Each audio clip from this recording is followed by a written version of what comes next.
کہ آپ کو یہ اندازہ ہو جائے گا کہ میرا دن جو ہے وہ کیسے گزرا۔ اور آقا انعامدار سرور کائنات صلی اللہ علیہ وسلم نے فرمایا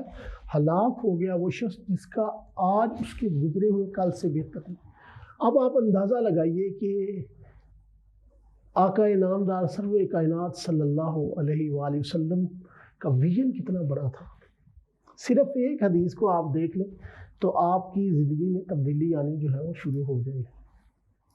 ایک تو کام آپ نے یہ کیا کہ آپ نے صبح کو ڈیسائیڈ کر لیا کہ میں نے خوش رہنا ہے یا میں نے دکھ میں یا تکلیف میں رہنا ہے، وہ تو آپ نے ڈیسائیڈ کر دیا۔ جب آپ نے خوش رہنا ہے تو آپ کو کوئی بندہ بات کر بھی دے گا تو آپ صبر کر لیں گے، کیونکہ آپ نے جو ہے، اور انسان آپ نے دیکھا ہوگا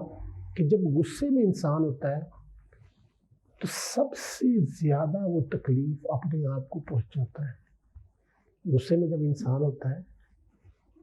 تو سب سے زیادہ تکلیف وہ اپنے آپ کو پہنچا رہا ہوتا ہے، دوسروں کو تکلیف پہنچاتا ہے، لازمی بات ہے، لیکن موسٹلی کیسز میں 99% کیسز میں اپنے آپ کو وہ تکلیف زیادہ پہنچا رہا ہوتا ہے۔ بعض دفعہ بعض حالات ایسے ہوتے ہیں کہ جس میں وہ دوسروں کو ریچ تک پہنچ جاتا ہے، دوسرے بھی اس سے جو ہے وہ تکلیف حاصل کرتے ہیں، لیکن موسٹلی وہ اپنے آپ کو تکلیف پہنچا رہا ہوتا ہے۔ اس لیے جب آپ نے یہ عہد کر لیا کہ میں نے غصہ نہیں کرنا، میں نے کسی کو تکلیف نہیں دینی، کسی کو دکھ نہیں دینا، تو وہ دن آپ کا جو ہے وہ اچھا گزرے گا۔ پھر آپ نے جب آپ نے ماضی کو دیکھ لیا، آپ نے یہ کہنا ہے کہ اب اپنی جو ہے آپ پلان کریں کہ زیادہ نہیں چیزیں رکھیں۔ بہت سارے ہم ویسے تو میں سمجھتا ہوں کہ بہت زیادہ ریزولوشن ہونی بھی نہیں چاہیے کہ آپ جو ہے وہ یہ کریں گے وہ کریں گے، کیونکہ اللہ تعالیٰ کا ایک اور نظام چل رہا ہوتا ہے، لیکن ظاہر ہے ہم انسان ہیں، ہم انسان پلاننگ کرتے ہیں، انسان کو پلاننگ کرنی بھی چاہیے، لیکن بہت سارا چیزیں نا صرف 2 یا 3 چیزیں رکھ لیں۔ 2 یا 3 چیزیں جو ہے آپ آئیڈینٹیفائی کر لیں، مثلا میں نے اپنے فیتھ کے اوپر چلنا ہے، میں نے اپنے آپ کو پرسکون کرنا ہے، میں نے اپنے بچوں کی جو ہے وہ تربیت ہے۔ 2 یا 3، زیادہ ٹارگٹ نہ رکھیں۔ بہت زیادہ ٹارگٹ جب ہم رکھ لیتے ہیں تو میں نے اپنی صحت کا خیال رکھنا ہے، میں نے یہ کرنا ہے، وہ 2 یا 3 چیزیں جو ہے وہ آپ آئیڈینٹیفائی کر لیں، ان کو جو ہے وہ پیپر پہ لکھ لیں، اور ہر منتھلی جو ہے وہ اس کا ریویو کریں کہ میں نے ان چیزوں کو جو ہے وہ کیسے بہتر کیا، ان میں کتنی جو ہے وہ تبدیلی آئی ہے۔ جب آپ ان 3 چیزوں کو جو ہے وہ دیکھ لیں گے کہ ان میں کون سی چیز جو ہے وہ بہتر ہے، تو پھر آپ جو ہے وہ بہتری کی طرف جو ہے ان چیزوں کو پھر ریویو کریں۔ اور ایک بات جو بڑی اہم بات ہے کہ ہم ظاہر ہے ہر ایک آدمی جو ہے وہ سب سے زیادہ طاقتور بننا چاہتا ہے، بہت سارے لوگ جو ہیں وہ خوبصورت ہونا چاہتے ہیں، بہت سارے لوگ جو ہیں وہ بڑے ملکوں کی جو ہے وہ سیریں کرنا چاہتے ہیں۔ یہ ساری چیزیں ایک دم نہیں ہو جاتی، اس کو ایک ٹائم لگتا ہے۔ اور پچھلے دنوں میں ایک کتاب پڑھ رہا تھا، بڑی اچھی کتاب ہے مولانا وحید الدین صاحب کی، اگر آپ کو بھی موقع ملے تو وہ آپ پڑھیں، بہت اچھی انہوں نے اس کتاب میں جو ہے وہ لکھا ہے۔ اور اس میں وہ کہتے ہیں کہ کوئی بھی کاروبار کے کامیاب ہونے کے لیے آپ کو کم از کم 10-15 سال لگتے ہیں۔ ہمارا کیا ہوتا ہے کہ ہم تھوڑا سا کام شروع کرتے ہیں، اس کے بعد ڈسٹریکٹ ہو جاتے ہیں، پھر اور کوئی کام شروع کر دیتے ہیں۔ تو جو بھی کوئی کام آپ کر رہے ہیں اسے آہستہ آہستہ آہستہ آہستہ آہستہ کرتے رہیں، اور انشاءاللہ ایک وقت آئے گا کہ وہ کام آپ کا بہت ہی کامیاب جو ہے وہ ہو جائے گا، اور اس میں پھر اللہ تعالیٰ آپ کو جو ہے وہ ترقی بھی دے گا۔ اپنے لیے ٹائم جو نکالنا ہے وہ بڑا انسان ہم بھاگم دوڑ آگے پیچھے جو ہے وہ لگے رہتے ہیں، لیکن ہمارا اپنے لیے ٹائم نہیں ہوتا۔ ہم لوگوں کو تبدیل کرنے کی کوشش کرتے ہیں۔ امریکہ کوشش کرتا ہے کہ میں پوری دنیا کا جو ہے وہ علم بردار ہوں، میں پوری دنیا کے اندر سویلائزیشن لے کے آ رہا ہوں، میں پوری دنیا کے اندر جو ہے وہ امن لے کے آ رہا ہوں، جنگ و جدال جو ہے وہ ختم کرنے کی کوشش کر رہا ہوں، لیکن سب سے زیادہ جنگیں وہ کر رہا ہے، سب سے زیادہ قتل وہ کر رہا ہے۔ تو بہت سارے لوگ جو لوگوں کو یہ بتاتے ہیں، لوگوں کو یہ بتانے کی کوشش کر رہے ہوتے ہیں کہ ہم امن کے پیغمبر ہیں، ہم محبت کے پیغمبر ہیں، انفارچونیٹلی وہی لوگ جو ہے وہ دنیا میں سب سے زیادہ جو ہے وہ بگاڑ پیدا کرتے ہیں۔ تو ہمیں ایک انڈیویجول کے طور پہ کچھ دیر کے لیے ایک اطمینان سے سکون سے ایک سائڈ پہ جو ہے وہ بیٹھنا چاہیے، کچھ چھٹیاں گزارنی چاہیے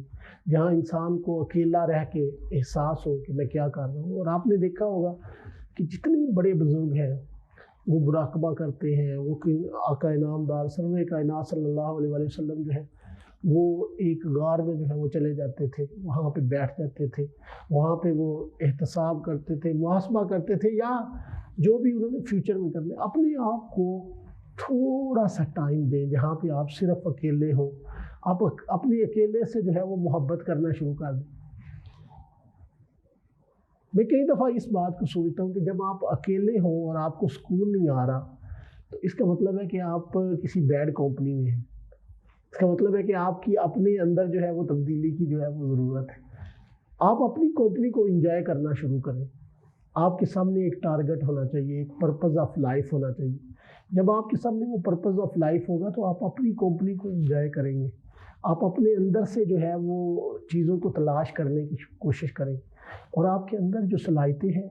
وہ چھپی ہوئی صلاحیتیں آہستہ آہستہ آپ ان کو ڈسکور کرنے کی کوشش کریں گے۔ یہ جو چھوٹا سا موبائل ہوتا ہے نا، نوکیا 3310، یہ پہلے پرانے زمانے میں ہوتا تھا، اس کے بارے میں جو ہے وہ تحقیق کی انہوں نے اور ریسرچ کی، اور انہوں نے کہا کہ اس کو جو اس کے فیچرز ہیں یہ 4 سے 5% جو ہے وہ لوگ استعمال کرتے ہیں۔ یہ اس جو لیٹسٹ گیجٹس ہیں ان کی بات نہیں کر رہا، ان میں تو میرے خیال ہے شاید 1% بھی نہیں ہم استعمال کرتے۔ تو ان موبائلز میں بھی جو فیچرز ہیں وہ لوگ 5 یا 6% استعمال کرتے تھے، ان کو پتہ تھا۔ اسی طرح انسان جو ہے وہ دنیا کا سب سے سوفسٹیکیٹڈ جو ہے وہ گیجٹ ہے، اللہ تعالیٰ کی سب سے خوبصورت جو ہے وہ تخلیق ہے، اس کو بہت زیادہ ایکسپلور نہیں ہم کر سکے۔ اس کو ایکسپلور کرنے کے لیے آپ کو ایک ایسا ٹائم چاہیے کہ جس میں آپ اکیلے ہوں، اور اسی لیے نماز کا کہا گیا۔ نماز کے اندر جو ہے وہ سکون اور اطمینان جو ہے وہ انسان کو تب بھی محسوس ہوتا ہے جب وہ اکیلا آتا ہے۔ قدرت اللہ شاہب نے بھی کہا پہلے تو ہمارے سجدے ایسے اٹھک بیٹھک تھی، پھر جب ہم نے آہستہ آہستہ آہستہ آہستہ اس کو ایکسپلور کرنا شروع کیا تو پھر نماز میں بھی لذت آنے لگ پڑی، نماز میں بھی جو ہے وہ مزہ آنے لگ پڑا، نماز میں جو ہے وہ سکون آنے لگا۔ اس لیے نماز بھی ایک بہت بڑا مراقبہ ہے۔ جب آپ نماز کے اندر بیٹھتے ہیں، اور پھر ایک ہم چیز ضرور کریں کہ ہم یہ دیکھیں کہ ہم میری وجہ سے دوسرے لوگوں کا کتنا فائدہ ہو رہا ہے، دوسرے لوگ جو ہے وہ کتنا فائدہ حاصل کر رہے ہیں۔ اگر میری ذات سے دوسرے لوگ فائدہ نہیں حاصل کر رہے تو یہ آپ مقصد بنا لیں۔ اگر آپ کے کوئی پاس مقصد نہیں ہے، آپ یہ سمجھ رہے ہیں کہ میرے پاس کوئی مقصد نہیں، تو سب سے بہتر یہ مقصد ہے کہ 5 سے 6 ملین لوگ ہر سال جو ہے وہ بھوک سے مرتے ہیں۔ میں یہ کوشش کر لوں کہ میں کم از کم کسی ایک بندے کی زندگی کو تبدیل کروں گا، صرف ایک بندے کی، بہت زیادہ لوگوں کی نہیں، صرف ایک بندے کی زندگی کو اس کے اندر بھوک جو ہے وہ ختم کر دوں گا۔ آپ کے ارد گرد کو بہت سارے بچے ہوں گے، ان کو اڈاپٹ کر لیں گے، میں اس کی ایجوکیشن کا جو ہے وہ خرچہ جو ہے وہ لوں گا۔ میں اس خاندان میں بہت سارے عام لوگوں کو جانتا ہوں جو 5 10 فیملیوں کے کفیل ہیں۔ ظاہر ہے ہم دیار غیر میں رہ رہے ہیں، برطانیہ میں، یورپ میں، امریکہ، آسٹریلیا میں، تو ہم لوگ افورڈ کر سکتے ہیں، کم از کم ایک فیملی کو ہم ضرور افورڈ کر سکتے ہیں۔ تو یہی ہمارا پیغام ہے کہ دوسروں کے لیے اپنی زندگیوں کو جو ہے وہ بہتر کرنے کی کوشش کریں۔